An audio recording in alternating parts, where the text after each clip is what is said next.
అందరికీ నమస్కారం. మేధస్సు అందరికీ మెమరీ ఎక్కువ ఉండాలనుకుంటారు అనమాట. ర్యాంకులు టెస్టులు ఈ గోల్లో పడి మనం అందరికీ మెమరీ పవర్ ఉండాలని చాలా కోరుకుంటారు అందరూ. అలాగే చదువుకునే పిల్లలు కాకుండా పెద్దవాళ్ళు కూడా మర్చిపోతున్నారు ఈ మధ్య. వంటింట్లో కూడా ఉప్పు వేస్తే ఒకసారి వేసేమని ఏదైనా డౌట్తో మళ్ళీ వేస్తుంటారు అనమాట. అలా మర్చిపోవడం అనేది చాలా సహజం అయిపోయింది, సర్వసాధారణ అయిపోయింది ఈ స్పీడ్ యుగంలో. అయితే మన మెదడులో వికాసం, మెదడు వికసిస్తుందన్నమాట. అంటే ఏజ్ని బట్టి ఆయా వయసులో పరిపూర్ణంగా ఆ మెదడు వికసించాలన్నమాట. ఇచ్చినప్పుడు ఆ మెమరీ పవర్ చాలా ఉంటుంది. మన మెదడులో ఉన్న ఆ మెమరీ పవర్ని మనం చాలా పెద్దగా వాడం, మనం చాలా తక్కువ వాడతాం అండి. అందులో కొంచెం ఒక 2-3% ఎక్కువ వాడిన వాళ్ళు మంచి ఇంటెలిజెన్స్ అని చెప్తాం మనం. కానీ మన బ్రెయిన్ మనం 100% వాడం ఎప్పుడు.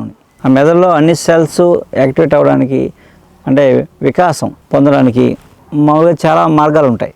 అంటే మెడిటేషన్ అని, లేకపోతే మనం తినే ఆహారం, నెయ్యి, వెన్న, ఇవన్నీ కూడా మెమరీ పవర్ని పెంచుతాయి. అంటే మెదడుని పరిపూర్ణంగా వికసిస్తాయి అన్నమాట, చేస్తాయి మన ఆహార పదార్థాల్లో. అలాగే మన పూర్వీకులు ఏం చేసేవారంటే మంచి తెలివితేటలు రావడం కోసం, మన మెదడు పరిపూర్ణంగా పనిచేయడం కోసం కొన్ని చిట్కాలు చేసేవారు ఉంటుంది. అవి జీవితంలో ఒకసారి చేస్తే ఆ లైఫ్ అంతా ఇంకాకే ఆ మేధస్సు సంబంధించిన ఇబ్బందులు ఉండేవి కదనమాట. అంత జ్ఞానం వచ్చేది. మల్టిపుల్ టాస్క్ అంటే చాలా 4-5 రకాల స్కిల్స్ నేర్చుకునేవారు, లేదా 10 స్కిల్స్ నేర్చుకునేవారు, లేదా 64 కళలు నేర్చుకునేవారు. అంత మెమరీ పవర్ మంది. అయితే ఆ మెదడు పరిపూర్ణంగా వికసించడం కోసం ఆహారంతో పాటు కొన్ని ప్రక్రియలు చేసేవారు. ఎలా అంటే మామూలుగా తెలుసు అందరికీ, మొక్క తెలుసు. కానీ మొక్కను ఏం చేస్తారు అంటే, మాటలు రావట్లేదు అనుకోండి, తెల్లవారుజామున నాలుగుకి రాసేవారు. ఆ ఊరిలో ఒక 7 రోజులు నానబెట్టి ఎండబెట్టి శుద్ధి చేసి వసకములు దాచుకునేవారు ఇళ్ళలో. పిల్లలకి నాలుగుకి రాసేవారు తెల్లవారుజామున. అయితే బాగా మాటలు వచ్చాయి అనమాట. అందుకని వసపెట్లా వాగుతున్నావు అనేవారు అనమాట. నీకు ఎక్కువ పోసారా, ఎక్కువ మాట్లాడుతుంది అనుకోండి, నీకు పోసేసారు, ఎక్కువ మాట్లాడుతున్నావు అనేవారు, వసపెట్లా వాగుతున్నావు అనేవారు అనమాట. అలాగే మాటలు రావడం వేరు, మెదడు వికసించడం వేరు, తెలివితేటలు పెరగడం వేరు. అందుకని ఏం చేసామంటే బాగా మెదడు వికసించి మంచి విద్వాంసుడు అవడం కోసం కొన్ని ప్రక్రియలు చేసేవారు. అలాంటి ప్రక్రియలో ఈ వస కొమ్ముని ఆవు యూరిన్లో ఒక 7 రోజులు నానబెట్టి ఎండబెట్టి ఆవు పాలతో నూరి ఒక ఈ మాత్రం ఉపవాసం ఉంచి, ఒక రోజంతా ఉపవాసం ఉంచి ఆ పౌర్ణమి రోజు అది మింగించేవారు పాలతోటి. మింగిన తర్వాత ఏమవుతుందంటే కాసేపటికి వామిటింగ్స్ అవుతాయి అన్నమాట. మామూలుగా అయితే ఏమైనా మనం ఫుడ్ తిన్నాం విపరీతంగా వాంతులు అయిపోతాయి. ఉపవాసం ఉండడం వల్ల ఏమవుతుందంటే వామిటింగ్ వచ్చినట్టు ఉంటుంది కానీ అవ్వదు. అయినా కొద్దిగా ఏమైనా వాటర్ అంతా అవుతా అవ్వదు. అందుకని అలా ఉంచి ఆ రోజంతా ఉపవాసం ఉంచుతారు. సాయంత్రం మళ్ళీ కొంచెం పాయసం, అన్నం పెడతారన్నమాట. అలా జీవితంలో ఒక్కరోజు చేస్తే వాళ్ళకి మొదలు పరిపూర్ణంగా వికసించింది అనమాట. యాక్చువల్గా మేము క్లాసులు చెప్పినప్పుడు కాలేజీ స్టూడెంట్స్ వచ్చారు మా దగ్గరికి, బీఎస్సీ స్టూడెంట్స్ వాళ్ళు క్లాసులకు వచ్చారు సరదాగా. వాళ్ళు విని ఏం చేశారంటే, ఒక 2 పిల్లలు ఇది చేసి చూశారు. ఒకతనికి వాంతులు అయినట్టు అవ్వలేదు, కానీ ఒకతను వాంతులు అయిపోయి ఇద్దరు డిఎస్సి కొట్టేశారనమాట. ఇప్పుడు స్కూల్లో మంచి స్కూల్ టీచర్లుగా, స్కూల్ అసిస్టెంట్గా పనిచేస్తున్నారు. ఇప్పుడు వాళ్ళే చెప్పారు ప్రాక్టికల్గా, మేము చేసామండి, మేము డిఎస్సి కొట్టామని. అలా అంట, ఇది చేసే కానీ మేము కొట్టామని అదనమాట. అలా ఏంటంటే దీనివల్ల అయితే మార్కులు మాట దేవుడికి, కానీ బ్రెయిన్ అయితే, మేధస్సు అయితే పరిపూర్ణంగా వికసిస్తుంది. నేర్చుకోగలుగుతాం, ఎక్కువ నేర్చుకొని మన మెమరీ స్టోర్ చేయగలుగుతాం ఉంటుంది. అంటే తెలివితేటలు బాగా పెరగడానికి అద్భుతమైన ఔషధం ఇది. కానీ ఇప్పుడు మీకందరూ మీరు చేయకండి.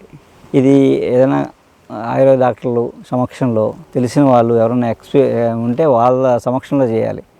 అందుకని మనమే ఒక కార్యక్రమం పెట్టబోతున్నాం పౌర్ణమికి.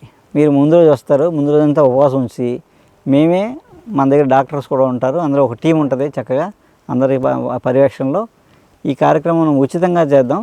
పిల్లలు పెద్దలు అందరూ వచ్చి వేసుకోవచ్చు అన్నమాట. ఒకరోజు ప్రోగ్రాం పెడతాం త్వరలో, మంచి పౌర్ణమి చూసుకుని పెడతాం. పెట్టినప్పుడు మీరు వచ్చి మన దగ్గర చేసుకోవచ్చు. అదేంటంటే ఒక సమక్షంగా, సామూహికంగా చేసుకున్నాం అనుకోండి, చాలా బాగుంటుంది అనమాట. దైవ కార్యక్రమంలో ఉంటుంది. అన్ని పుణ్యం పురుషార్థం 2 కలిసి వస్తాయి అనమాట. అంటే అలా ఏంటంటే ఇలాంటి కొంచెం మనంతా మనం చేయకూడదు.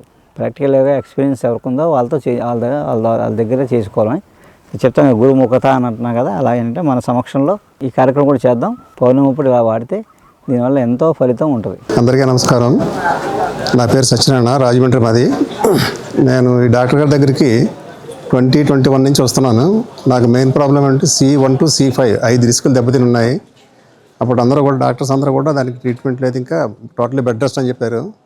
కానీ డాక్టర్ దగ్గరికి వచ్చిన తర్వాత 1 మంత్లోనే నేను లేచి మామూలు తిరుగుతూ అన్ని విధాలుగా నార్మల్ అయి ఉన్నది ఇప్పటికీ. అలాగే నా ద్వారా లేవలేని పేషెంట్స్ ఎంతోమందిని డాక్టర్ గారికి వీడియో ద్వారా కానీ పర్సనల్ కానీ తీసుకొచ్చి చూపించాను. వాళ్ళందరూ కూడా ఈరోజు చక్కగా లేచి నడవగలుగుతున్నారు.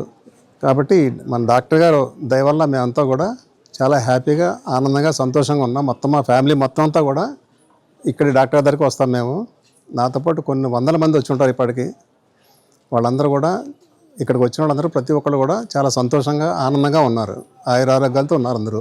నేను డాక్టర్ గారి దగ్గరికి గ్యాస్ ప్రాబ్లం గురించి వచ్చాను.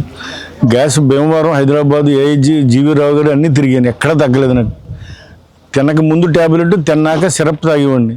కానీ మా ఫ్రెండ్ ఒక ఆయన వెంకటేశ్వరరావుని ఇక్కడ తీసుకొచ్చారు నన్ను.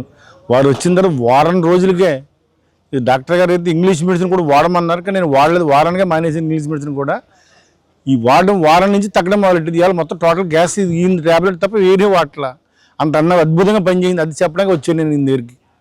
కేవలం మందులు మామూలు కొరియర్లో వస్తాయన్నారు, కానీ నేను ఉందే ఈయన చూసి కృతజ్ఞత చెప్పి వెళ్దామని వచ్చాను ఇక్కడికి.